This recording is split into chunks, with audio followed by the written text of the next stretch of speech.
A faint mist presses against the windows. The gas lamp outside glows with a dull yellow glow, and the first morning tram rumbles down the street somewhere. Inside, a woman awakens. Not a queen or a novelist, but one of countless Victorian women whose days were torn between duty and propriety. The story of her life is pieced together from silence. Her room is narrow and neat, with a dressing table and a mirror framed in dark wood. On the sink is a small jug of water, cold, for the maid has not yet brought fresh warm water. The air smells faintly of lavender soap and starch. She rises, her hair pinned up tightly the night before, and puts on her slippers, which rustle on the worn carpet. The mirror meets her gaze, a calm, expectant face, aware of the ritual that lies ahead. Victorian women lived within choreography. Every movement was dictated by custom, respectability, and the eyes of others. To be graceful was to be safe. A misstep, even over something as small as a puddle, could be a moral downfall. A lady was said never to lift her skirts too high, even to avoid getting dirty. To bare an ankle or show a calf was to invite whispering and scandal. One careless move could tarnish a reputation that had been built over years. So she learned the art of crossing the street as if it were a dance hall, calm, collected, and supremely modest. The day begins not with freedom, but with clothing. Layer after layer, each carrying its own meaning. First the shirt, a thin linen fabric that clings to the skin. Then the corset and corset, tightly pulled together to mold the body into the accepted form of virtue. Then the skirts, often 2 or 3. Then the crinoline or bustle, depending on the decade, followed by underskirts and the outer gown. A proper lady's attire could weigh more than 10 kilograms. It was elegance that carried the burden of its own beauty. While she dresses, her mind already turns toward the hours ahead. Perhaps she will visit a friend for tea, or spend her morning managing the servants, or embroider by the window.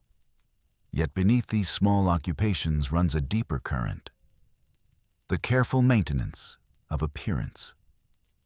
To be well kept, tidy, and graceful was not vanity but survival. It could decide the fortune of a marriage, the respect of neighbors. Even one's place in church pews, cleanliness too had its peculiar rules. For many, daily bathing was not yet common.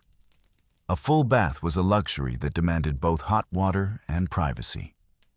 2 things not easily granted in crowded homes. Instead, ladies practiced gentler forms of care. They wiped their skin with cloths dampened in vinegar or rose water, believing it purified and refreshed. Some dabbed the face with milk or spirit mixtures. Others slept with dried animal skins, stretched thin as a sort of primitive beauty mask meant to soften the complexion. It was a world where refinement often brushed shoulders with oddity, and where discomfort was quietly endured. Good evening, and welcome, dear listener, to a quiet place for those who like to fall asleep to the slow whisper of history. If you enjoy gentle journeys through forgotten lives, please make yourself comfortable. Perhaps cover yourself with a blanket, dim the lights, and let the gentle rhythm of time transport you back. And before we begin, I invite you to subscribe to this channel. It will help our little corner of peace grow. And, if you like, leave a comment telling us where in the world you are listening from tonight. Your words are a silent footprint on this journey of shared curiosity. Now let us pull back the heavy curtains of a London townhouse circa 1880, and so begins the long day of a Victorian woman. Graceful, constrained, and beneath the surface, filled with quiet intelligence. Every gesture becomes symbolic. How she carries her parasol, how she glances, how she laughs. The ideal woman of the era was both visible and invisible, admired for her presence, yet judged by her restraint. An angel in the house, the poets called her. A being of virtue, patience, and calm. If she steps into the street, she does so behind a veil of rules. The right gloves, the correct bonnet, the modest gait. Every outing is a small performance of respectability. And yet, beneath her composure, curiosity grows. She reads the magazines that discuss women's education, sports, and suffrage. Candles are lit, and the scent of tallow or paraffin lingers in the room. The same woman who rose in silence now removes, one by one, the garments that defined her day. Each layer falls like a curtain, revealing the human beneath the costume of gentility. Her body bears the faint marks of the corset, the ribs drawn close, the breath restrained. But there is relief in that moment of release, a return to her natural shape, unobserved. She sits before the mirror once more. Perhaps she applies a little cold cream to the face, or places thin sheets of animal skin upon the cheeks, hoping for morning softness. Such rituals are quiet acts of faith. Faith that beauty can be preserved, that grace can protect one from judgment, that the world outside will still find her worthy. The dawn has returned, pale and uncertain, spreading softly across the lace curtains of a small London bedroom. Our Victorian woman, still wrapped in the quiet of morning, sits before her dressing table. The light touches the silver of her brush, the glass jars filled with powders, and a narrow bottle labeled vinegar of roses. Its scent, sharp, flowery, and faintly medicinal, fills the air like an echo from another time.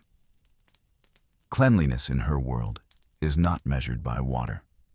It is a performance of scent and surface.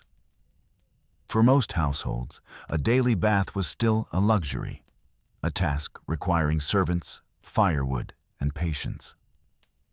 The copper tub had to be carried to the room, the water boiled in kettles, poured, reheated, and finally emptied again. It was noisy, heavy, and costly. Even among the wealthy, it was not done every day. Instead, the Victorian woman mastered other ways to appear fresh. She begins her ritual by pouring a small amount of vinegar into a porcelain bowl. Not the sharp kind used for pickling, but a perfumed vinegar, infused with lavender, rosemary, or rose petals. She dips a soft cloth into it and gently wipes her arms, neck, and chest. The cool touch of vinegar tightens the skin and leaves a faint, clean smell. It is believed to repel illness, to close the pores, to drive away the bad airs thought to cause disease. And so she wipes, calmly and thoroughly, turning what we might see as inconvenience into ceremony soap, too, was a complicated affair. The best bars were made with tallow and lye, cut by hand and cured for weeks. Some were scented with lemon, others with lilac. But soap was harsh, drying, and not meant for daily indulgence. Too much washing, they said, weakened the nerves and the constitution. So she used it sparingly, on hands, perhaps, or the face before evening. To be clean was not the same as to be washed. It was to be composed, powdered, and perfumed. At night, when candles flickered low and the city outside fell silent, she began another ritual of beauty. A small box on her dresser held curious treasures, pieces of dried animal skin, thin and translucent, saved from calves or sheep. These were soaked in rosewater or milk and placed carefully upon the face before sleep. They were said to soften the skin, reduce wrinkles, and preserve youth. Imagine, for a moment, that still chamber, only the clock ticking, and a woman lying perfectly still beneath a pale mask of stretched leather. To her, it was a gesture of care. To us, perhaps, something haunting. But in her time, it was devotion to an ideal, the quiet pursuit of eternal freshness. The face itself was sacred ground. A woman's complexion told her story more loudly than words ever could. Pale skin spoke of leisure and gentility. Tanned skin hinted at labor, sun, and exposure. Thus, the Victorian woman avoided the sunlight. She carried parasols, wore wide hats, and kept to the shade whenever possible. Some even dusted their faces with a fine powder of zinc or rice to enhance that delicate whiteness, a fragile veil between them and judgment. Her hair, too, required care. In many homes, hair washing was done only once every 2 weeks, sometimes once a month. The process was long and heavy. Water had to be warmed, the hair combed with vinegar to cut the grease, and then dried by the fire. To refresh it between washings, women sprinkled their hair with scented powders, orris root, starch, even powdered violets. The scent clung to the air when they moved, a soft halo of cleanliness without a single drop of water and perfume. Perfume was both luxury and necessity. It spoke where words were forbidden. A woman's fragrance was her introduction, her memory, her presence in the room after she had gone. Victorian perfumers crafted delicate blends. Lavender for modesty, rose for refinement, violet for melancholy. But one must be careful. Too strong a scent was vulgar, suggesting the habits of an actress or a courtesan. The respectable woman's perfume had to whisper, not announce.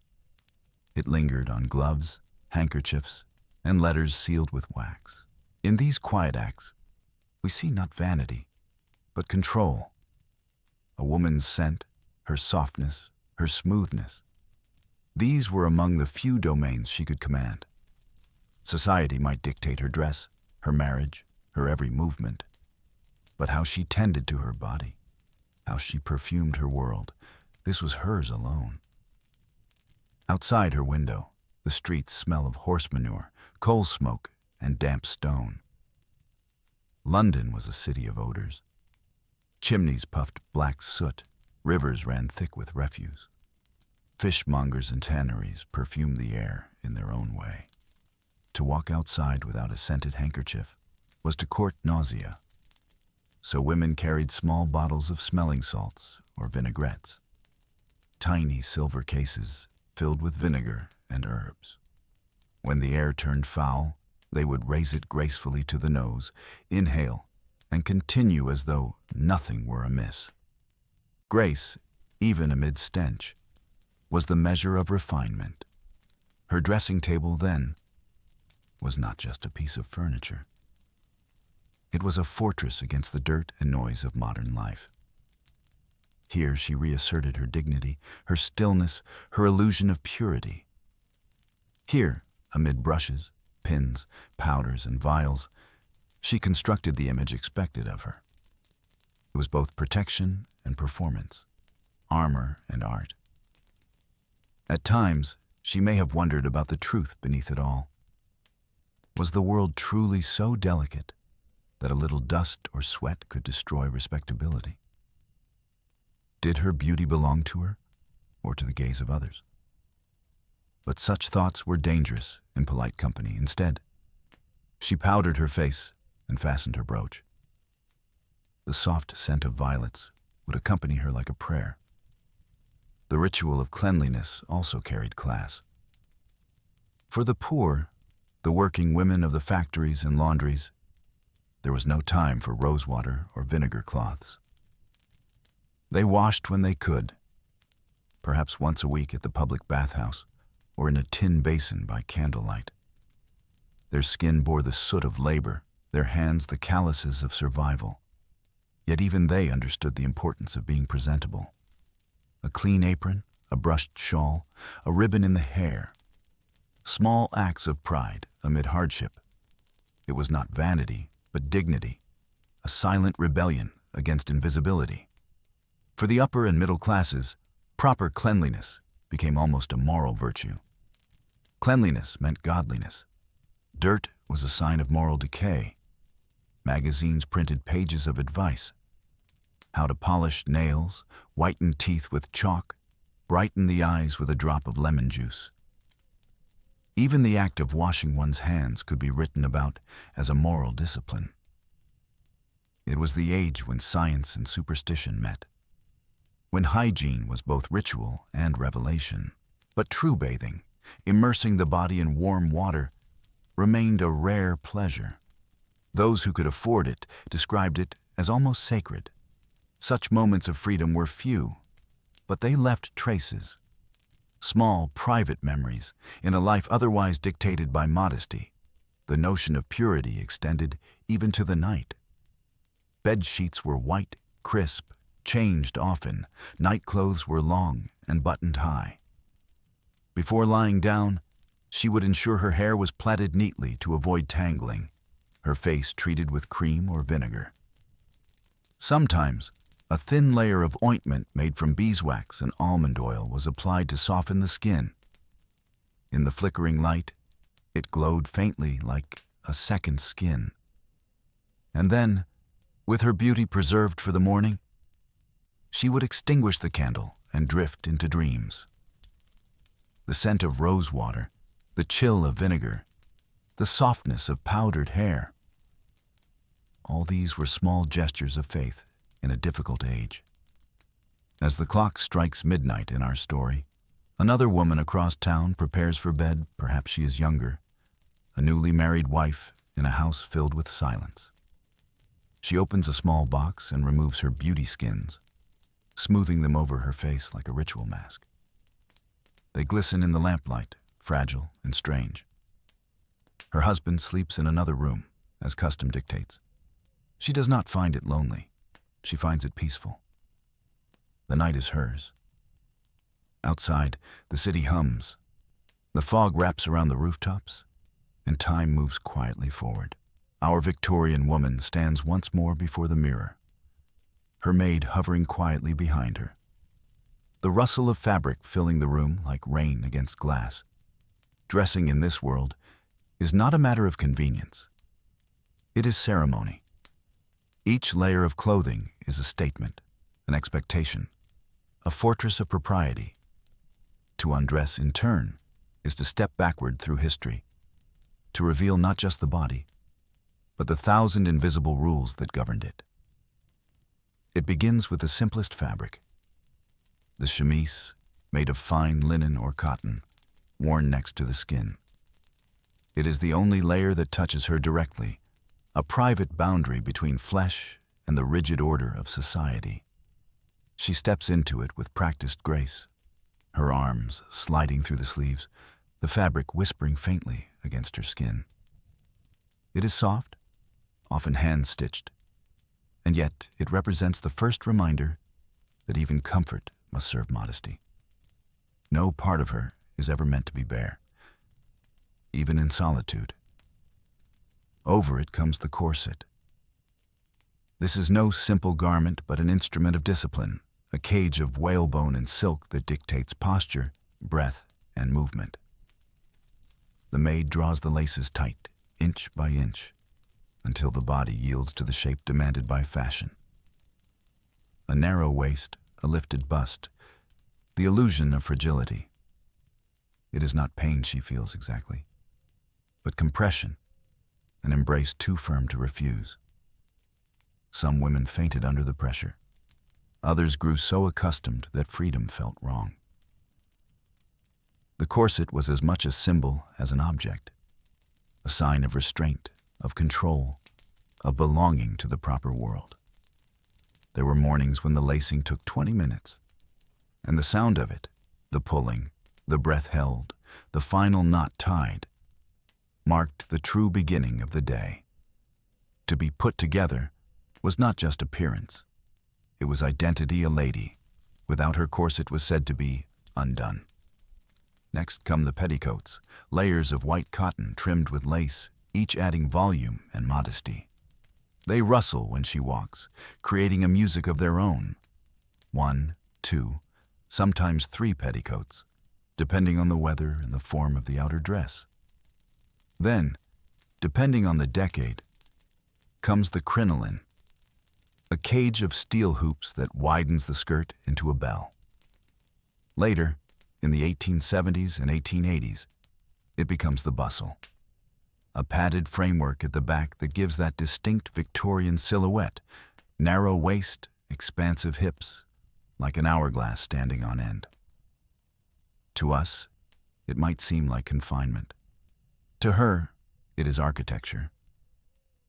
Each curve and fold expresses a social order. Elegance above comfort, modesty above motion. Her clothing transforms her from a person into a composition, designed not for activity, but for viewing. The body disappears, replaced by a symbol, and yet there is beauty in the ritual itself. The textures, the precision, the quiet patience of the hands that tie each ribbon and fasten each hook. For many women, dressing was not drudgery, but meditation. A daily practice of harmony, a visible rhythm that matched the ticking of the clock and the soft chime of the bell that announced breakfast. Even the constraint of the corset could bring a sense of control. In a world where her choices were limited, her appearance was one domain she could master absolutely. Her shoes are narrow, with small buttons that fasten along the ankle. They gleam faintly with polish. Stockings are drawn high and secured with garters embroidered with initials. She adjusts them quietly, the fabric cool against her skin. Then come gloves, always gloves.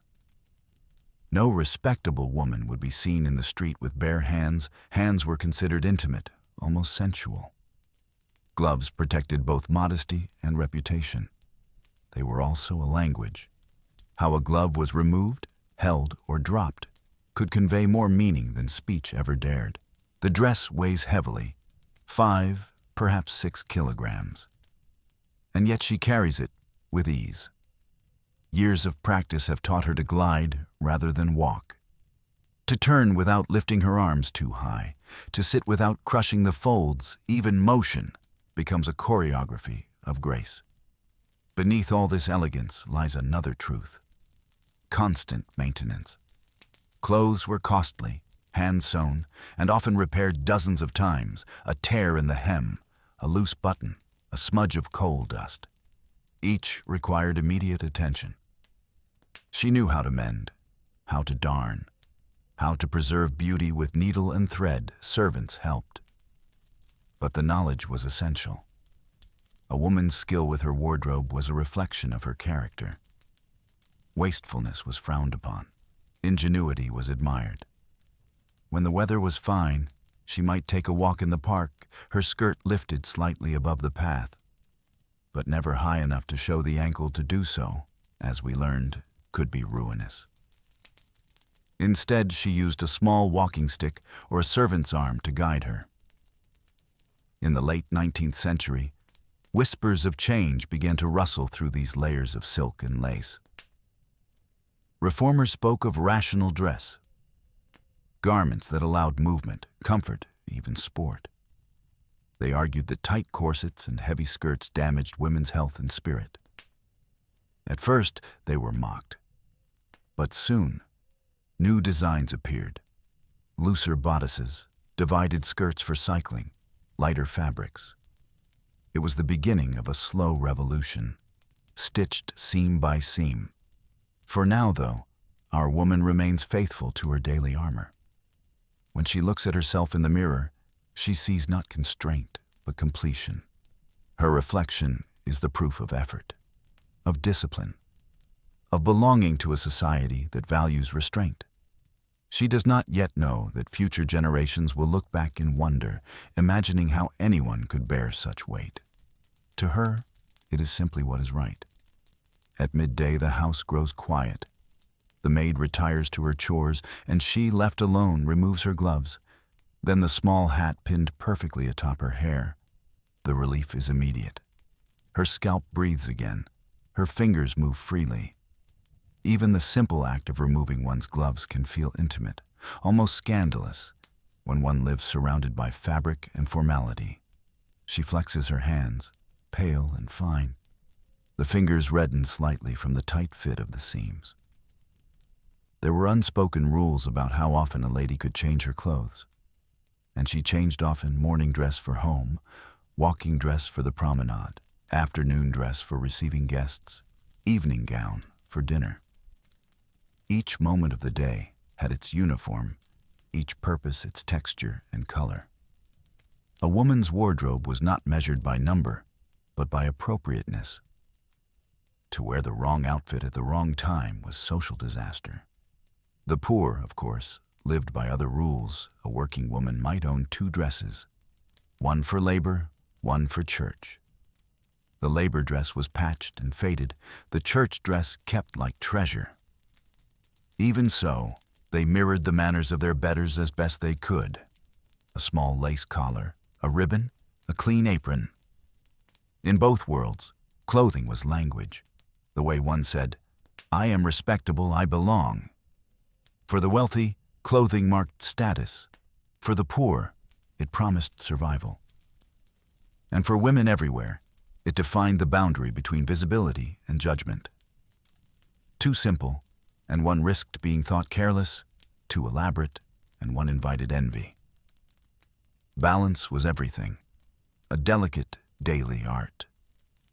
Clothes are not just fabric, they are diaries written in thread. Every woman's wardrobe tells the story of her life without words. When she lies down, the weight of her clothes replacing the weight of her thoughts, she understands, though she may never say it aloud, that modesty is not just about fabric, it is about silence, patience, and endurance. A corset may bind the body, but society binds the soul even more tightly. The summer sun of the Victorian coast was a rare and precious thing. It appeared gently, filtered through a pale haze that softened the horizon where the gray-blue water met the sky. The sea, cool and constant, stretched endlessly, breathing against the sand in slow sighs. And yet, for a Victorian woman, this world of open waves was not a place of freedom. It was a theater of restraint.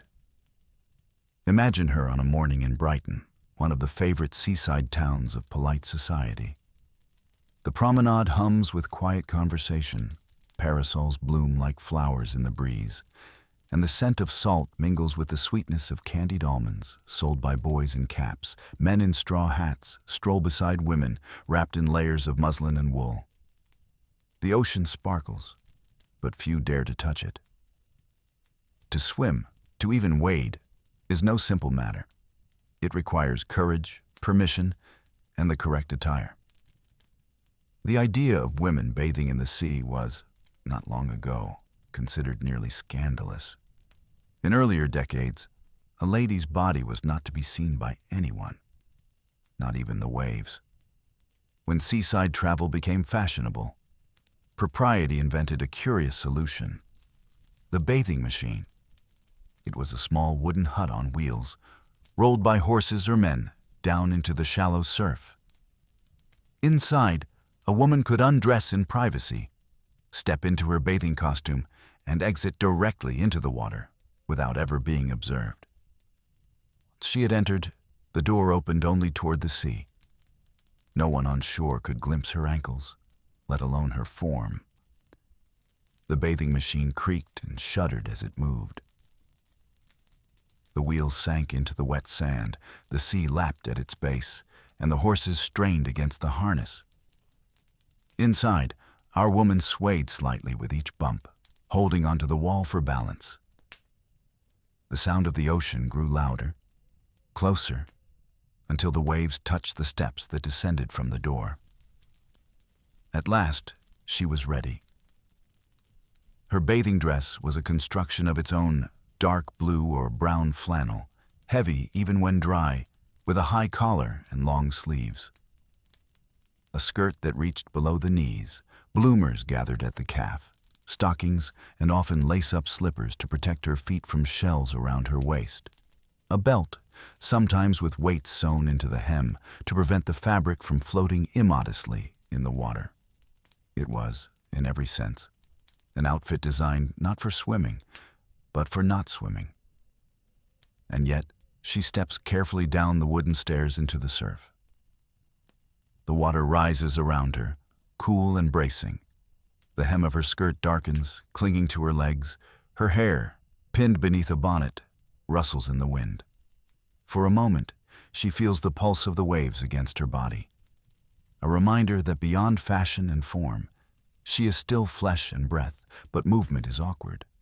The flannel grows heavy, dragging her downward. To lift her arms, to kick, to float, all are nearly impossible. Most women never truly swam. They dipped, they waded, they laughed quietly, supported by a wooden float or the arm of a bathing attendant. There was always an attendant. At fashionable resorts, bathing women or bathing men assisted visitors in the water. A lady's helper was usually female, rough-handed, and accustomed to the sea. She would hold the bathers steady, ensuring modesty and safety.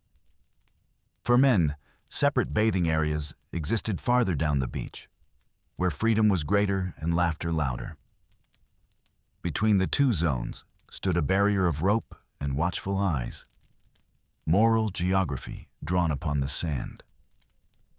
The experience, though awkward, was liberating in its own way. To feel water around the body, to sense the weight of the tide, was something almost spiritual for women who lived otherwise enclosed by walls, corsets, and propriety. Even in a dress that clung like a curtain, even under the gaze of etiquette, the sea whispered of something ancient and equal. The shared pulse of all life, not all women had such luxuries. For the working poor, the sea was not recreation, but livelihood. Fishwives on the northern coasts stood knee-deep in water every morning, washing baskets and nets, their skirts soaked and their hands raw. They needed no bathing machines, no flannel gowns. Their bodies were instruments of labor, not symbols of virtue. And yet, the same ocean that constrained one class liberated another. The contrast was part of the fabric of the age. By the mid-19th century, public attitudes began to shift. Doctors began recommending sea bathing for health, for the nerves, for melancholy, for female weakness, even for spiritual renewal. Pamphlets extolled the bracing air of the seaside and the invigorating power of the salt wave. Families traveled by train to Brighton, Margate, or Scarborough bathing machines multiplied along the beaches like wooden beetles, each promising privacy and decency. The sea, once feared, became fashionable. Even Queen Victoria herself took the waters, stepping delicately into the waves at Osborne House, attended by her household staff. The royal example made bathing respectable. Still, true swimming remained rare. It was not until the very end of the century, when athletic clubs opened their doors to women, that lessons in swimming became acceptable. Before that, a lady's relationship with water was symbolic. She could admire it, float in it, even write poetry about it, but she could not move freely within it. The clatter of its wheels, the creak of its boards, the sight of a woman stepping carefully into the surf, while the gulls cry overhead. All these sounds form part of a world that moved slowly, always balancing grace with gravity. By the 1890s, as bicycles and bloomers entered fashion, so too did the notion that women might swim for pleasure. Illustrations appeared in magazines. Daring women diving from wooden piers, their bathing suits shorter, their limbs visible to the knee. Newspapers debated whether such displays endangered morality. Some towns even passed ordinances regulating the acceptable length of the bathing skirt. But the tide of change, like the sea itself, could not be held back forever. Still, in the 1850s or 60s, when our woman waded into the waves, she was part of something fragile and rare. A quiet encounter between propriety and nature. The water for her was not an escape, but a whisper of another possible life. Morning breaks slowly across a narrow London street. our Victorian woman sits by the window, wrapped in a shawl, watching the milkman's cart pass below. The world outside smells faintly of coal, iron, and damp wood, the daily perfume of a great city. Inside, the air carries another scent. Vinegar, rosewater, and starch. This is the smell of cleanliness, not the cleanliness we imagine now, bright and soapy, but a subtler, drier, almost invisible kind. To live in the 19th century was to live in a world that struggled with water. There was no plumbing in most homes, no pipes to bring hot water to a bath. Water came from pumps, wells, or tin cisterns on the roof. Heating it required firewood, servants, time, and care. And so, the concept of being clean adapted itself to reality. For many, to wash meant something different than immersion. A lady's washing routine was more a ritual of wiping, dabbing, and refreshing, a choreography performed each morning with quiet precision. She begins, as always, at the washstand, a wooden table fitted with a porcelain basin and a matching jug. The water within is cool, perhaps slightly metallic from the pipes. She dips a linen cloth into it, wrings it carefully, and touches it to her face. Then she takes up a small bottle, clear glass, stoppered with cork, labeled aromatic vinegar. This vinegar is not the kind one would pour over salad. It is a blend of acetic acid and fragrant oils, lavender, thyme, rosemary or roses, sometimes even camphor or cloves. It stings the skin at first touch, leaving behind a sense of freshness and faint sweetness. She uses it to wipe her neck, her wrists, and behind her ears, believing that vinegar purifies the skin and wards off illness. In a time when sickness traveled invisibly through air and rumor, the scent of vinegar felt like a shield. She does not bathe in the ordinary sense. Full baths were rare, considered exhausting to the body and potentially harmful to delicate nerves. Doctors sometimes warned against bathing too frequently, claiming it might weaken the vitality. Instead, cleanliness was maintained through constant vigilance. Linen changed often, hands washed, and the skin kept perfumed. Better to smell of roses, one magazine advised, than of the street. Her maid attends to the bedclothes, shaking them by the open window to let in what little fresh air the city can offer. The sheets, crisp and white, are sprinkled lightly with lavender water. Even the linens are expected to carry the aura of gentility. Cleanliness, after all, was as much a moral as a physical state. To be dirty was to risk judgment, to suggest carelessness, laziness, or moral decay. To be fragrant and polished was to belong. Downstairs, in working-class quarters, the meaning of cleanliness shifts again. Water is drawn from a public pump, sometimes carried several streets home. Families share a basin, children first, then parents. Soap is coarse and brown, made from tallow, used sparingly. Vinegar is precious, but sometimes replaced by diluted spirits or cheap cologne from the market. Yet even here, women wipe their children's faces each morning, smooth their hair, and straighten their collars before sending them into the world. In the poorest corners of London, dignity begins with a drop of vinegar and a clean apron. For Our Lady, the ritual continues at her dressing table. She opens a powder jar, fine white dust made from rice or starch. With a puff of soft fabric, she dusts her face and neck. The powder absorbs oil and dulls the shine of perspiration, keeping the skin cool and dry as the manuals prescribed. In an age before deodorants, this was essential. The faint fragrance lingers, mixing with the sharpness of vinegar, creating a scent uniquely Victorian. Sweet, sharp, and faintly medicinal. The act of cleaning is also the act of concealment. No trace of bodily function must remain.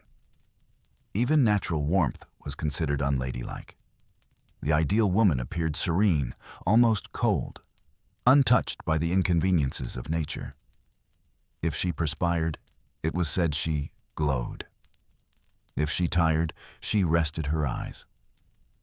Language itself was polished to protect gentility from the body's truth. Glass bowls of it stood on tables, a silent promise that the house was clean. The history of vinegar as cleanser runs deep. For centuries, it was known as a medicine against plague, cholera, and the miasma that haunted the air. People carried small bottles soaked with vinegar and herbs and pressed them to their noses when passing through foul streets. The belief was simple. What smelled clean must be clean. The Victorian mind loved order, and scent became a kind of invisible cleanliness, a perfume of morality. Bathing, after all, was considered an intimate act.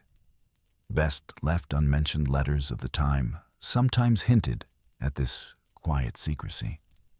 One lady wrote to her sister, "I took a warm bath last night and felt almost too alive afterward." What luxury! Another confessed that she feared her husband would disapprove if he knew she bathed more than once a fortnight, even in private. Modesty was a habit too deep to shed. By contrast, the wealthy might visit spa towns like Bath or Harrogate, where mineral waters were believed to heal all ailments. There, bathing became a public ritual, but still heavily regulated. Men and women entered separate pools, clothed in flannel garments, and dipped solemnly for health. There was no splashing, no laughter, only the slow, reverent sound of water meeting flesh. Cleanliness, even here, remained a kind of worship. At home, soap advertisements began to appear in magazines, promising purity and refinement.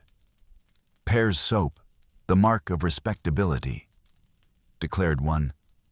Cleanliness is next to godliness, said another, merging morality with marketing. The scent of soap became a new social code. To smell of lavender or lemon was to be civilized. To smell of sweat or earth was to be poor. And so, even the act of smelling right became an aspiration. Our woman, though she lives surrounded by comfort, still clings to her vinegar ritual. It connects her to her mother and grandmother, to generations of women who found in the sharp scent a sense of order. Every morning, every evening, she repeats it. In doing so, she maintains more than appearance. She preserves identity. For to be clean is to belong, an angel in the house. That phrase, born from a poem by Coventry Patmore in 1854, became more than poetry. It became doctrine. It whispered through magazines, sermons, and dinner conversations, shaping the very air women breathed. An angel of the house was to be selfless, pure, tender, endlessly giving. She was to soothe her husband, raise her children in virtue, and make the home a sanctuary of calm. Her reward was not freedom, but admiration. She was the moral center of the household, the silent compass of a restless world. And yet, angels, if they exist, rarely touch the earth without pain. Our woman, though outwardly serene, carries the weight of expectation as surely as she once bore the weight of corsets and silk. To be perfect in virtue is to live under constant watch. Every word must be measured, every gesture controlled. A moment of irritation, a flash of laughter too loud, even a hint of discontent might be read as failure. The Victorian home was both sanctuary and stage, and she, its leading actress. In the morning, her duties begin long before the family stirs. She consults the housekeeper, reviews the menus, inspects the parlor for dust. Servants move quietly through the corridors. Their footsteps blend with the creak of floorboards. She is not idle. Though her labor is invisible, planning, instructing, smoothing the edges of daily life, so that others may live in comfort. Order is her virtue, and calm her armor. When breakfast is served, she presides silently. Her husband reads the newspaper. Her children chatter, she listens, nods, smiles. Her role is to create harmony, even when the world around her feels anything but harmonious. Should the servant spill tea or a child make noise, she corrects gently, never raising her voice. Her authority must be velvet, never iron. The angel of the house is not supposed to feel anger, envy, or fatigue. But beneath her calm exterior, she feels all of these. There are moments, in the privacy of her room, when she sits at her writing desk and allows her shoulders to fall. The mirror reflects a face pale with effort. Not sorrow, exactly, but weariness born of continual restraint. To live always for others is to vanish slowly from one's own life. Outside, the world is changing. Factories expand. Women begin to work in shops, schools, and offices. Voices rise in London halls, demanding education and the vote. Pamphlets circulate, written by women who question the ideal of angelic silence. But for many, those voices feel distant, even dangerous. Our woman reads about them in the newspaper, intrigued yet uncertain.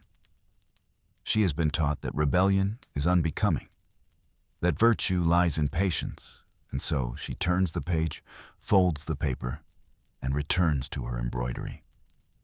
Still, there are small rebellions that do not reach the headlines: a book of poetry tucked beneath a sewing basket, a letter written after midnight, confiding to a sister or friend, a walk taken alone, without chaperone, under the pretense of calling at the milliner's. In these quiet acts, she claims small territories of selfhood. Her world may be limited, but within its boundaries, she creates a kind of artistry. In her garden, her music, her letters, her care patience, in her hands, becomes creation. Not every woman was content to be an angel. Some refused the script entirely. Writers such as George Eliot and Elizabeth Gaskell began to portray women with minds, doubts, and desires. Others, like Florence Nightingale, left home to work, to heal, to act. Their courage broadened the image of womanhood, but they were often met with resistance, accused of being unfeminine. To step beyond the house was to risk losing one's wings. For those who remained, the home was both refuge and cage. The parlor, with its polished surfaces and lace curtains, hid a quiet loneliness. Visitors came and went. Conversation revolved around respectability. She smiled at all the right moments, yet inside she sometimes felt as though her life were happening elsewhere, beyond the window, beyond the sound of her own soft voice. In poorer homes, the ideal persisted in simpler form. Working women were expected to be just as virtuous. Though without servants or leisure, they scrubbed floors, mended clothes, soothed crying infants, and still were told to be gentle, pure, and cheerful. Respectability was the only armor against disgrace. A tired sigh could be misread as sin. The poetry of angels offered little comfort to those who could barely afford bread. Nevertheless, the ideal endured because it served as hope, not only for men, but for women themselves, that gave meaning to hardship, a story in which sacrifice was holy. To keep a clean home, to nurture love amid scarcity, to teach children kindness, these acts were moral achievements in a world obsessed with progress and machinery. If men conquered nations, women conquered chaos. Their victories were invisible, but immense. Our woman finishes her embroidery, a spray of lilies, symbol of purity, and sets it aside. Her fingers ache slightly from the needle. The house is quiet now. Downstairs, the servants have retired. Upstairs, the children sleep. The clock strikes 10. She rises, straightens the folds of her dress, and glances once more at her reflection. The lamplight softens her features, the lines around her eyes drawn by years of holding peace. For a moment, she allows herself a thought. Faint, fleeting, yet luminous. Perhaps I am not an angel after all. Perhaps I am only human, and that is enough. She does not speak it aloud. Instead, she extinguishes the lamp, and darkness folds around her like a familiar shawl. In the stillness, she feels not holiness, but presence. The quiet certainty that life, even when confined, holds depth beyond words. The morning mist lies low over the park, caught among bare branches and the iron gates that border the gravel paths. A few figures move through it, dark shapes in long skirts, gloved hands, and feathered hats. Their breath steams faintly in the chill air. These are not merely ladies strolling for pleasure. They are women reclaiming the simple act of movement. For much of the century, the female body was not meant to move freely. It was meant to sit, to glide, to stand in graceful stillness. Running, stretching, even laughing too loudly risked disapproval. Physical strength was seen as unfeminine, almost coarse. Delicacy, pallor, and frailty were once marks of beauty. The visible signs of refinement. To faint was to charm. To perspire was to disgrace. But the world was changing, quietly and steadily. As science began to speak of health, circulation, and vigor, new ideas trickled into women's magazines. Doctors warned against tight corsets and praised the benefits of fresh air. Girls' schools introduced light calisthenics. Mothers were encouraged to let their daughters play outdoors. Exercise, once the privilege of boys, began to be considered not a sin, but a duty. Our Victorian woman, perhaps in her 30s now, reads about these developments with a blend of curiosity and caution. She has spent her youth walking carefully, sitting upright, preserving the calm grace expected of her. Yet there is something appealing in the thought of movement, of stretching the spine, of breathing deeply one morning. She decides to try it. She steps into the park just after breakfast, accompanied by a friend. Both wear long walking dresses, their hems lifted slightly to avoid the damp earth. They carry parasols, not for sun, but for propriety. A brisk pace would seem unladylike, but a firm, steady walk is acceptable. Walking, wrote one magazine editor in 1875, is the best of all exercises for the feminine constitution, provided it be conducted with dignity. And so they walk with dignity, heads high, gloves buttoned, eyes lowered when men pass. Even movement, even breathing, must remain graceful. But inside, something stirs, not rebellion exactly, but life. The same decade brings new inventions: tennis, croquet, archery, and the bicycle. At first, these amusements belonged to the aristocracy, played on manicured lawns behind high hedges. But soon, they spread. Illustrations show ladies in flowing skirts holding rackets, their expressions serious but serene. Photographs capture women poised with bows, aiming at painted targets with the concentration of saints. Each image is a quiet revolution. To move the body in public, to stretch, to compete, to laugh, is to claim a fragment of the world.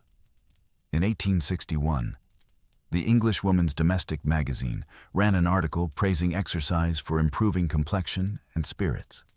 It declared that a woman with a healthy glow in her cheek is far lovelier than one pale from idleness. Our woman, reading those lines by lamplight, feels a strange sense of permission. The next day, she walks a little farther. She notices the warmth in her muscles, the color in her skin. At home, she no longer wipes it away with powder, but lets it stay. It feels honest. Still, not everyone approves. Conservative voices warn that too much activity might disturb the feminine equilibrium. Some even claim that cycling could endanger fertility, but laughter spreads faster than fear. By the 1880s, women's cycling clubs appear in London and Paris. Their members wear rational dress, divided skirts or bloomers that scandalize some and inspire others. Newspapers mock them as pedaling Amazons. Yet the sight of a woman in motion cannot be unseen. Once the wheels turn, they will not stop. Imagine, then, our woman some years later, visiting the coast once more. She walks along the promenade beside her husband and teenage daughter. The girl rides a bicycle ahead, hair streaming in the sea wind, laughing freely. No bathing machine waits for her this time. No corset restrains her breath. The mother smiles, perhaps recalling her own first awkward steps into the sea, her own careful walks through the park. The world has shifted beneath her. Gently but undeniably, exercise becomes fashion. Ladies' magazines publish illustrations of women lifting small dumbbells or performing stretches with ribbons. Gymnasiums open for women, filled with wooden rings, bars, and mats. Music plays softly, as instructors guide them through movements meant to improve posture and poise. Even Queen Victoria encourages outdoor life for her daughters, believing that strong bodies produce strong morals. And so, in gardens, in parks, in modest halls, women begin to breathe differently. Health itself becomes an art, as deliberate as dressing, as disciplined as prayer. A balanced life requires moderation. A brisk walk, a simple meal, good posture, early bedtime. Wellness, not rebellion, is the first language of freedom. It slips quietly into daily routine, unnoticed by those who think the world unchanged. Of course, not all women could afford leisure. Factory workers, seamstresses, maids, their lives were filled with motion already, but of another kind. They lifted, carried, climbed stairs, worked looms. Their strength was uncelebrated, their fatigue unseen.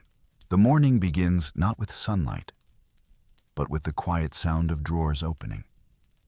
Wood against wood, the soft creak of hinges, the faint whisper of linen folded long ago. Our Victorian woman stands before her wardrobe, a tall piece of polished mahogany that reflects the dim light of the window. It smells faintly of cedar and starch. Inside hang her dresses, neatly pressed, their sleeves puffed and skirts heavy with memory. Here lies not just fabric, but identity. In the Victorian world, clothing spoke louder than words. It told of class, virtue, occupation, and hope. A glance at one's gown could reveal almost everything: income, education, morality. For women, dress was not fashion alone. It was social language, a code written in thread and ribbon, and like all languages, it could include or exclude. Our woman, belonging to the middle class, possesses perhaps 8 or 10 dresses in total. Each has a purpose. One for morning duties, one for afternoon visiting, one for church, another for dinner. A walking dress, a traveling dress, a morning dress, and perhaps a finer gown for rare celebrations. Every garment has its season, its hour, its rule. They are repaired and refitted as styles change, sleeves reshaped, hems lifted or let down. Fashion moves quickly, but fabric is precious. To keep a wardrobe is to practice both patience and economy. She knows her dresses intimately, the gray silk that rustles when she walks, the soft muslin that smells faintly of summer, the black crepe that once absorbed her tears. Each one holds a story: the day it was worn, the occasion, the person who saw it. When she touches the fabric, memory stirs like a faint perfume. Even the plainest dress carries emotion stitched into its seams. For the wealthy, Wardrobes could fill entire rooms. Ladies of high society changed gowns several times a day. Morning robes, tea gowns, dinner dresses trimmed with lace and velvet. Seamstresses worked endlessly to keep up with the rhythm of the season. Paris dictated the fashion, and London obeyed. Silk, satin, and velvet were shipped from France and Italy, trimmed with pearls and jet beads. A fashionable lady might own 50 or more gowns, each representing an unspoken promise to appear perfect, to reflect her husband's fortune, to never repeat a mistake. Servants managed the chaos. Ladies' maids cataloged clothing in ledgers: black silk, worn twice; green velvet, altered at cuffs; ivory taffeta, awaiting trimming. In such houses, closets were like small theaters, and each gown a costume for the endless performance of gentility. But for the poor, clothing told a different story. A working woman might own 2 dresses, one for labor, one for Sunday. The working dress was patched, dark, practical. The Sunday dress was guarded like treasure. It was aired carefully, folded between sheets to keep it safe from soot. When worn, it transformed her. For an hour, she could walk the same streets as her betters and feel, if only faintly, the dignity of decency. In that single dress lived all her pride. The distance between the rich and poor could be measured in thread. Fine fabric spoke of leisure, coarse cloth of labor. Yet cleanliness and care were equalizers. Even the humblest woman could signal respectability through a polished boot or a neatly mended hem. To appear clean was to say, "I belong somewhere." To appear ragged was to risk invisibility. Clothing also defined morality. A woman dressed too brightly might be judged immodest. One dressed too plainly might be pitied or ignored. The balance was delicate, enough beauty to please the eye, enough restraint to please society. Black was respectable, white was pure, gray was modest, even color carried reputation. A wrong shade could invite whispers. Our woman's wardrobe, modest but well-tended, sits precisely between extravagance and want. Her dresses are brushed and refolded each week. When one begins to fade, she dyes it deeper. When fabric frays, she trims it anew. Nothing is wasted. Her skill with the needle is not just thrift, but virtue. Every careful stitch a moral act. In her world, economy is elegance. There is pleasure, too, in the routine. Each season brings small changes: lighter fabrics for summer, darker tones for winter. The first unpacking of stored garments feels like greeting old friends. She shakes out the folds, smooths the wrinkles, inhales the scent of lavender sachets tucked inside months ago. Order soothes her. In a society full of uncertainty, the constancy of fabric offers comfort. She sometimes dreams of the grand wardrobes described in magazines. Rows of silk gowns and lace shawls, jewel-colored ribbons, hats with ostrich plumes, but she also knows what they cost. Not only money, but hours of posture, poise, and public performance. Her simpler life gives her more quiet hours. The world may not admire her wardrobe, but it allows her to breathe. Among the poorer classes, ingenuity turned necessity into art. Skirts were turned inside out to hide wear, shawls re-dyed and patched, lace collars transferred from one bodice to another. Mothers remade their old gowns into dresses for daughters, each stitch a gesture of endurance. Even charity dresses, second-hand garments donated by the rich, were carefully altered, reshaped to fit, reborn with new dignity.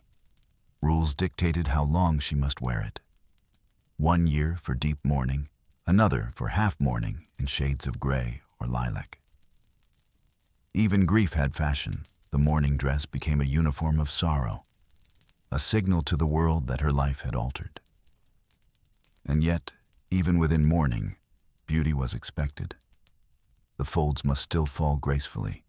The veil must still flatter the face. To mourn well was to remain dignified.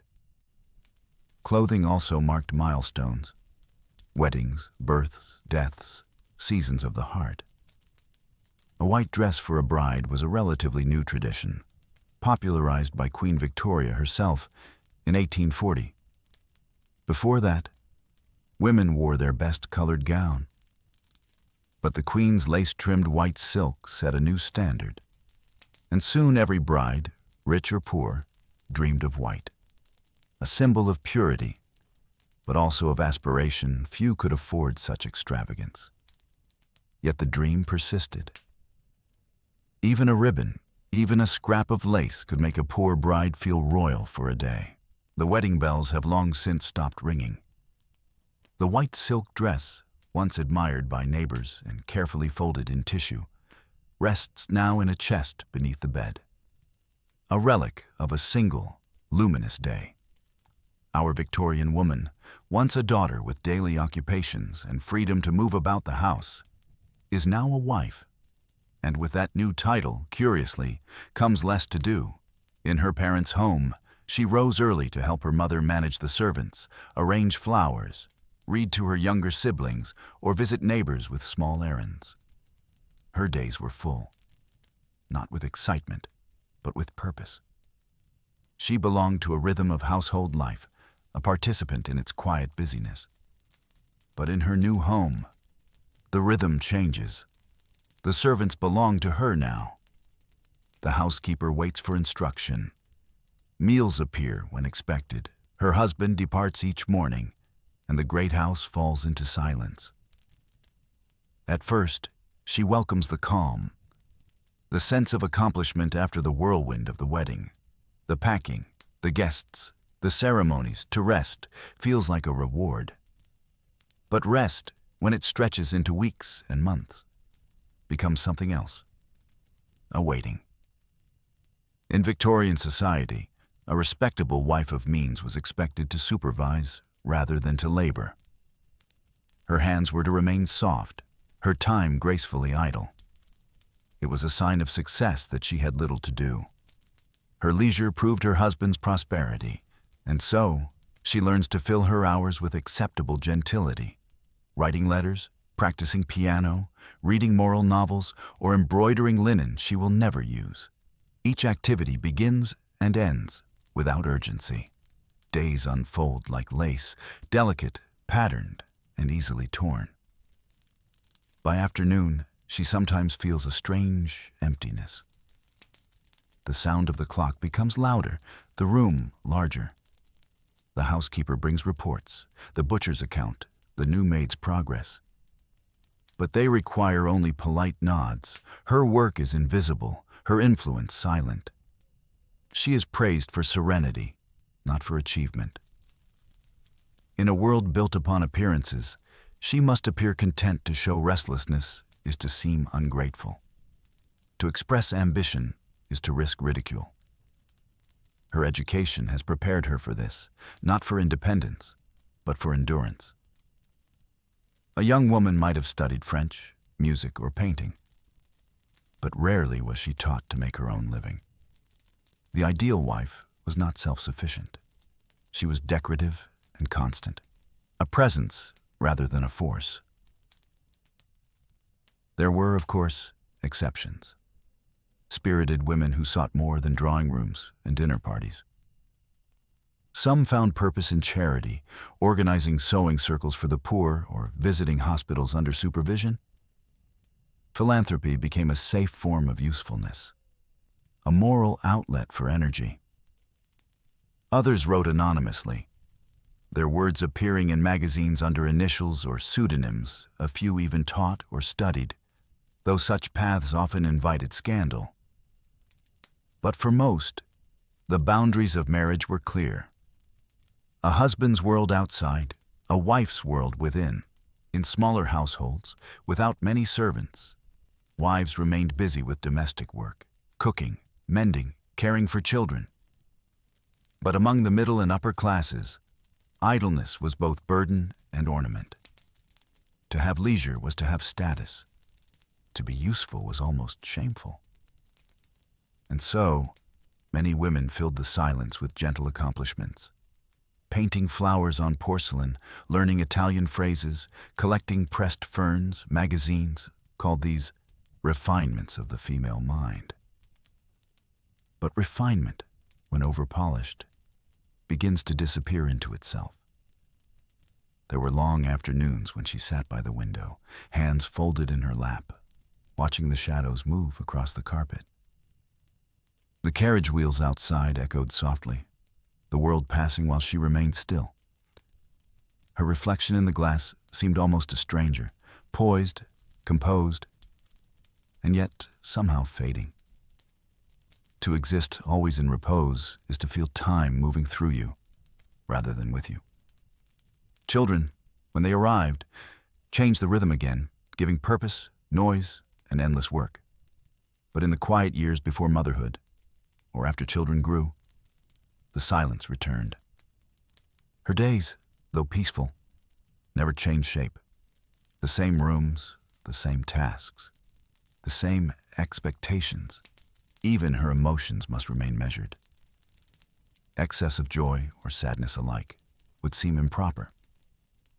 The mind, however, hungers for movement as much as the body. She begins to read more deeply. History, philosophy, travel journals. She finds quiet companionship in the thoughts of others, those who dared to question, to wonder, to wander. Reading becomes her rebellion, her exercise of imagination.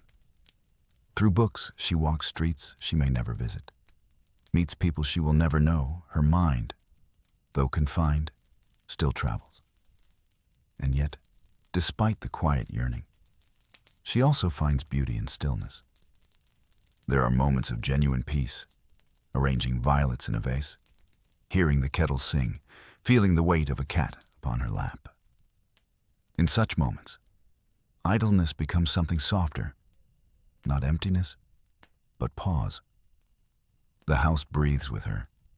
Time slows its relentless pace. Perhaps not all stillness is imprisonment.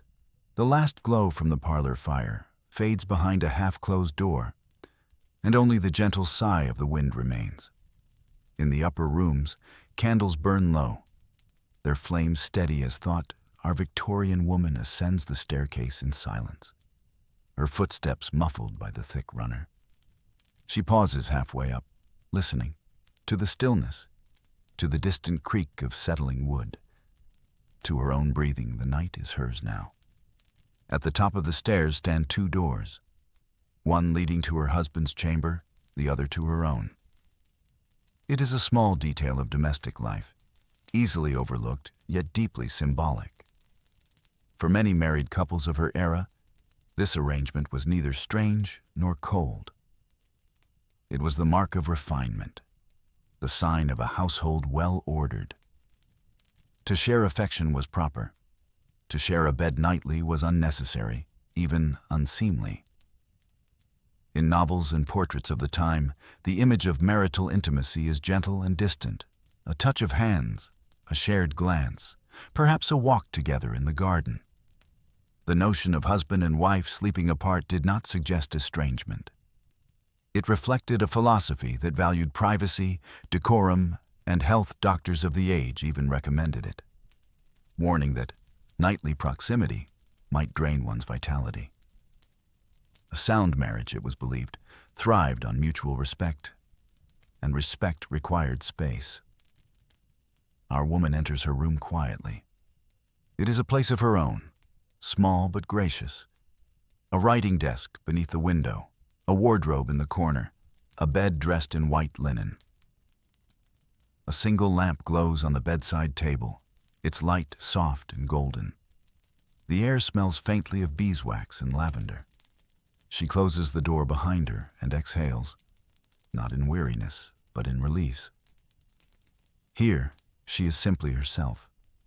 No conversation to maintain, no posture to preserve. She removes her jewelry, first the brooch, then the small gold ring from her finger, and places them carefully on a dish. Her corset unlaced, her hair unpinned, she breathes more freely. The act of undressing becomes both ritual and liberation. Every layer removed is a return to quiet truth. Her husband's chamber lies across the corridor. Sometimes she hears the faint rustle of his papers or the low murmur of his cough.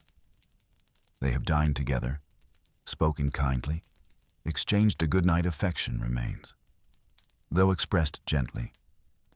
Love in this world is not loud. It is folded neatly like a napkin, offered with grace. And when the lamps are extinguished, each retreats into separate peace. This arrangement, though curious to modern eyes, had its reasons.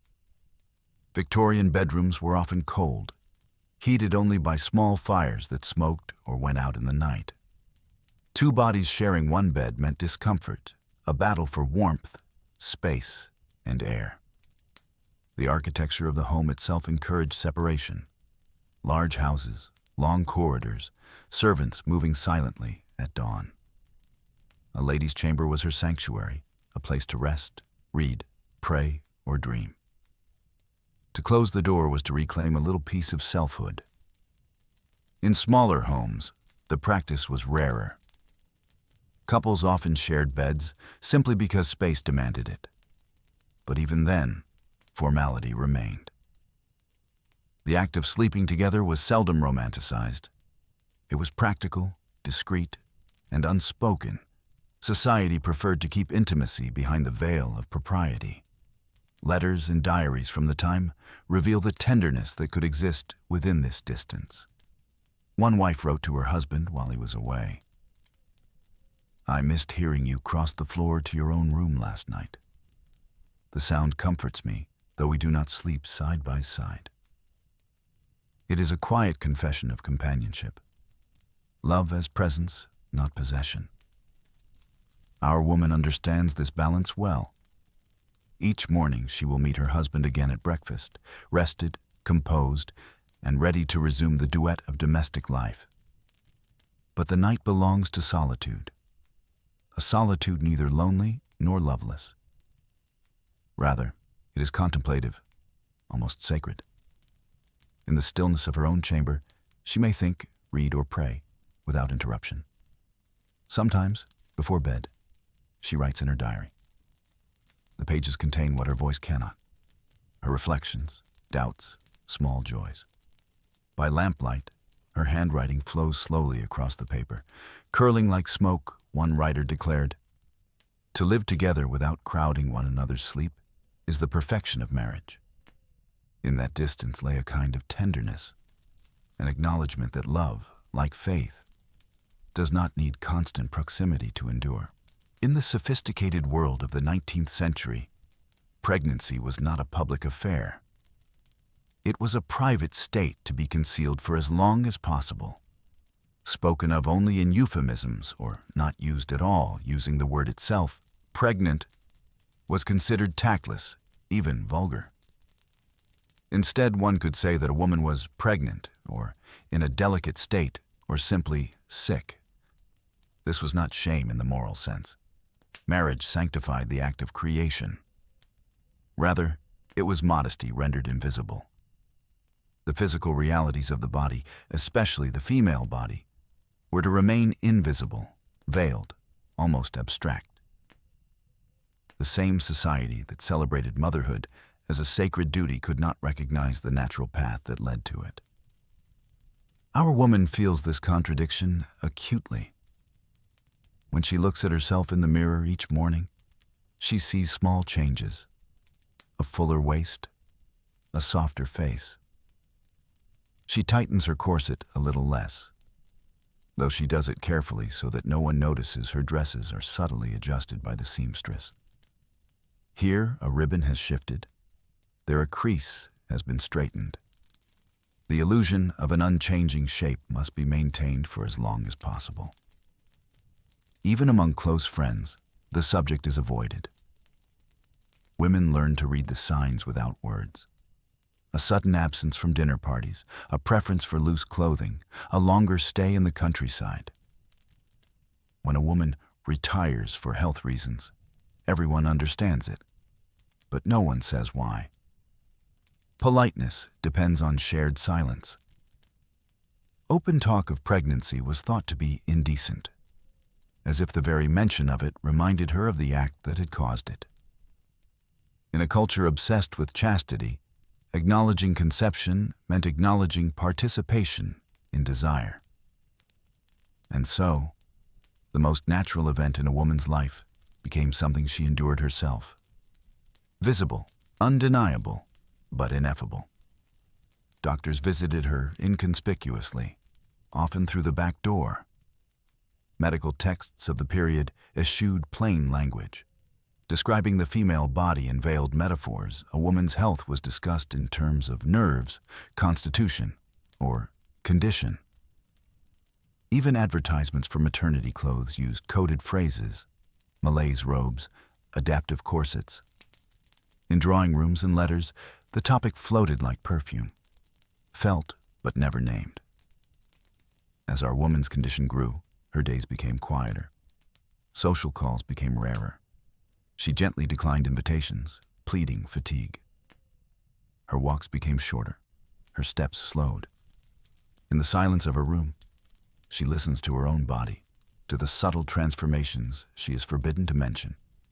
It is as if she lives between two worlds, one world of decency, the other world of truth.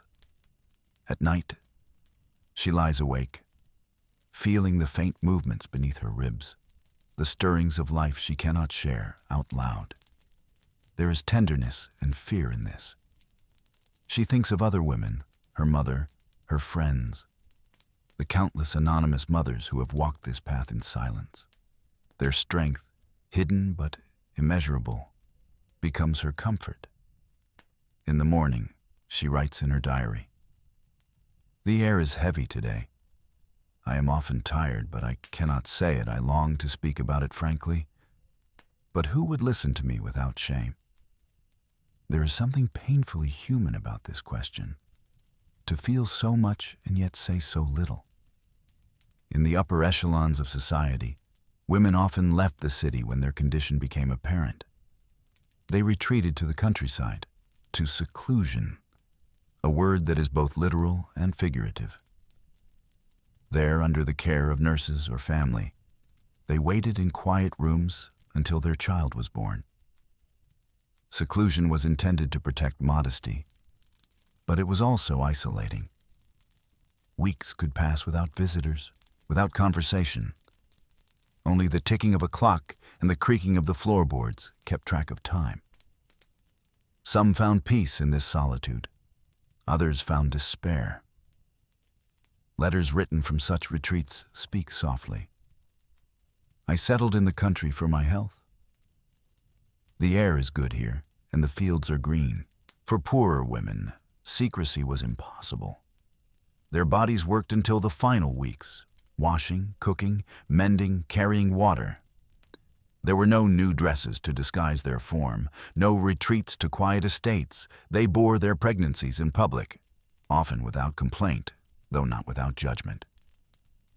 Where the rich concealed, the poor were exposed. Another reminder that modesty, like luxury, was a privilege. Yet, in all cases, childbirth remained a threshold of risk. Medical knowledge was limited, and every pregnancy carried danger. There is something sacred about this hidden expectancy, though she cannot name it as such. In her quiet room, surrounded by books and lace, she becomes aware of time as both intimate and eternal. Generations of women have carried life this way, silently, modestly, enduring both pain and awe. She senses that what she experiences now connects her not to propriety, but to the deepest current of humanity. One afternoon, she visits the garden, careful and slow, and the roses are in bloom. Their petals, soft and faintly bruised at the edges, remind her of the fragility and persistence of all living things. One evening, she feels the first true pain of labor, a wave that bends her breath and makes her grip the bedpost for balance. The midwife is summoned quietly, no shouts, no panic, no public drama. The household moves in hushed order, doors closing gently, voices subdued. Birth, like all else in this world, is conducted with restraint. Hours later, when the infant's cry finally pierces the night, it seems both fragile and infinite, the one sound that propriety cannot contain. For a moment, even the rules of the house fall away. There is only life, raw and luminous. Afterward, she lies still, pale but peaceful. The midwife tidies the room, the candles flicker low, and outside, dawn begins to pale the windows. The house will wake soon, and with it, the world of order and silence. But for now, she closes her eyes and allows herself a small smile. She has crossed the threshold no one was supposed to mention, and returned, changed, yet the same. In the days that follow, visitors will send flowers and polite notes. They will say, "So pleased to hear of your good health," never mentioning the child by name until months later. Photographs will not be taken until her body regains its former shape. Her letters will resume their careful tone. I am feeling better now. The days grow warmer. Nothing more. Yet every word will carry the echo of that hidden night years later, when she holds her grown child's hand. She may recall the secrecy surrounding their arrival, how society wrapped motherhood in silence, like a fragile gift. The house has fallen silent again, but the silence is different now. It is not the gentle quiet of evening or the peaceful hush before sleep. It is the stillness that comes after a voice is gone. Our Victorian woman sits by the window, dressed entirely in black. Her hands rest upon her lap, one folded over the other, pale against the fabric outside. Autumn rain gathers on the glass, distorting the gray sky beyond. The season of endings has come. Her husband has died, not dramatically, but as men often did then. Slowly, with dignity, after a lingering illness that filled the rooms with whispers and the faint smell of medicines. Now the blinds are drawn, the mirrors covered. The clock stopped for an hour to honor the passage. The servants move softly, their steps muffled on the carpet. Life continues, but it has changed color. Everything is muted, the air, the light, even time itself. Victorian society demanded much of its widows. Grief was not a private emotion, but a performance of endurance. Black crepe became both uniform and symbol. A fabric of sorrow that rustled wherever she walked. It absorbed light, sound, and individuality. For 1 year, a full 12 months, she must wear it daily, head to toe. Even gloves, parasols, and ribbons had to be black jewelry, if worn at all, was to be made of jet. The fossilized stone carved into beads and brooches that gleamed like tears turned to stone. This was called deep mourning, and it governed every aspect of her life. No parties, no theater, no dinners, no laughter in public. She could attend church, but not social calls. She could write letters, but not invitations. Even music was discouraged, except for hymns and soft piano pieces in minor keys. Society revered the mourning widow, but also demanded that she disappear for a while. To grieve quietly, properly, decorously. In the second year, she might enter half mourning, introducing muted colors, gray, lavender, or lilac. Small notes of light permitted back into her world. To emerge too soon from black was considered heartless. To remain in it too long, morbid. Grief itself was measured by etiquette. Our woman obeys because she must. Her wardrobe changes overnight. The dresses of color are packed away, folded carefully in drawers she may never open again. The mirror above the fireplace, once framed in gilt, is veiled in black lace. Her hair, unadorned, is pinned simply at the nape of her neck. Even her posture alters.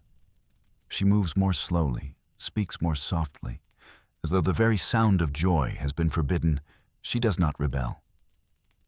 There is, in her calm, a strange dignity, the grace of someone who understands that survival is an art of restraint. But beneath that calm lies worry.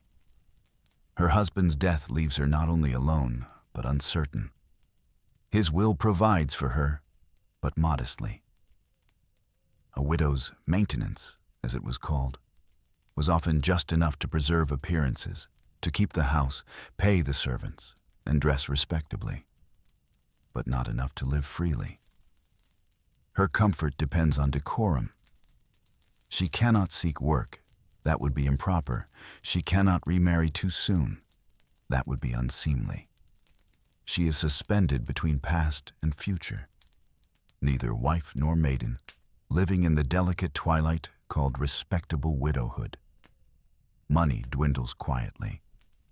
Candles are counted, fires lit only in 2 rooms. Letters to suppliers are written carefully, requesting smaller orders. She dismisses a servant, though it pains her. The house, once full of motion, now echoes when she walks. Still, she maintains order. The furniture polished, the curtains drawn, the silver gleaming faintly on the sideboard, appearances remain her last defense against decline. There are moments of unexpected peace in these quiet days. Early mornings, when she walks alone in the garden, the air cool against her face, she feels the strangeness of solitude, not as punishment, but as space. For the first time in years, every decision is hers alone. What to read, what to eat, when to speak or remain silent. It is a fragile kind of freedom, born from loss, and she handles it gently. Her friends visit sometimes, other widows mostly. They sit together in the parlor, sipping weak tea, speaking of weather and memories. Their conversation moves softly around the subject of absence, like a hand tracing the edge of a wound. No one mentions love directly, but the room is full of it. Love remembered, love endured, love buried and still breathing. In her diary, she writes, "I live quietly now. There is comfort in order. I am not unhappy, but I am aware of the space around me." It is the most honest thing she has written in years. As months pass, her black dresses fade slightly, softening to charcoal. She allows herself a brooch of jet carved into a rose, and once, when walking alone, she buys a sprig of lavender and hides it in her pocket. The scent reminds her that color still exists somewhere, even if she is not yet allowed to wear it. The customs of mourning, for all their solemnity, offered a kind of structure to grief. They gave form to chaos, rules to suffering, yet they also confined it. A woman who laughed too soon, who left her black behind, who spoke openly of loneliness, was judged harshly. She was expected to honor not only her husband's memory, but the institution of marriage itself, to embody devotion beyond the grave. There were widows who remarried for love or security, but many did not. Some preferred solitude to dependence. Others feared the gossip that remarriage would bring. For those with children, the world grew smaller still. They devoted themselves to sons and daughters, becoming both guardian and ghost of the family past. The widow's role was to preserve continuity, to keep the portrait of the husband dusted, the garden tended, the household name intact. Our woman, too, tends the portrait. It hangs above the mantel, her husband painted in middle age, serious and kind. Every week she wipes the frame, dusting gently. The ritual steadies her. It is her way of speaking to him still, not in words, but in gesture. Grief, like love, finds expression where it can. Years later, when her mourning is ended and her dresses are no longer black, but muted lilac, she still keeps a certain reserve. It has entered her bearing, her voice, her soul. Widowhood is not simply a condition, but a transformation, a quiet descent into the deeper chambers of self. In that stillness, she discovers resilience she never knew she possessed. She learns to manage her affairs, to speak with lawyers and merchants. She learns the art of thrift, how to make old gowns new, how to stretch a season's budget without complaint. Each small act of survival is a victory she does not name.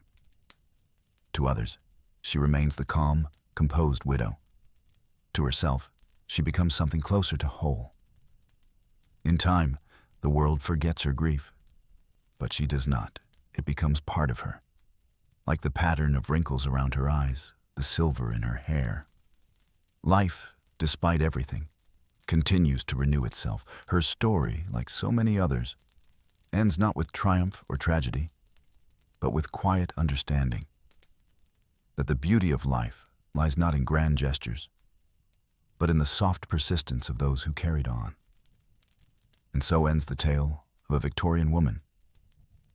Her hidden strength, her silent endurance, her tender humanity beneath the lace and restraint.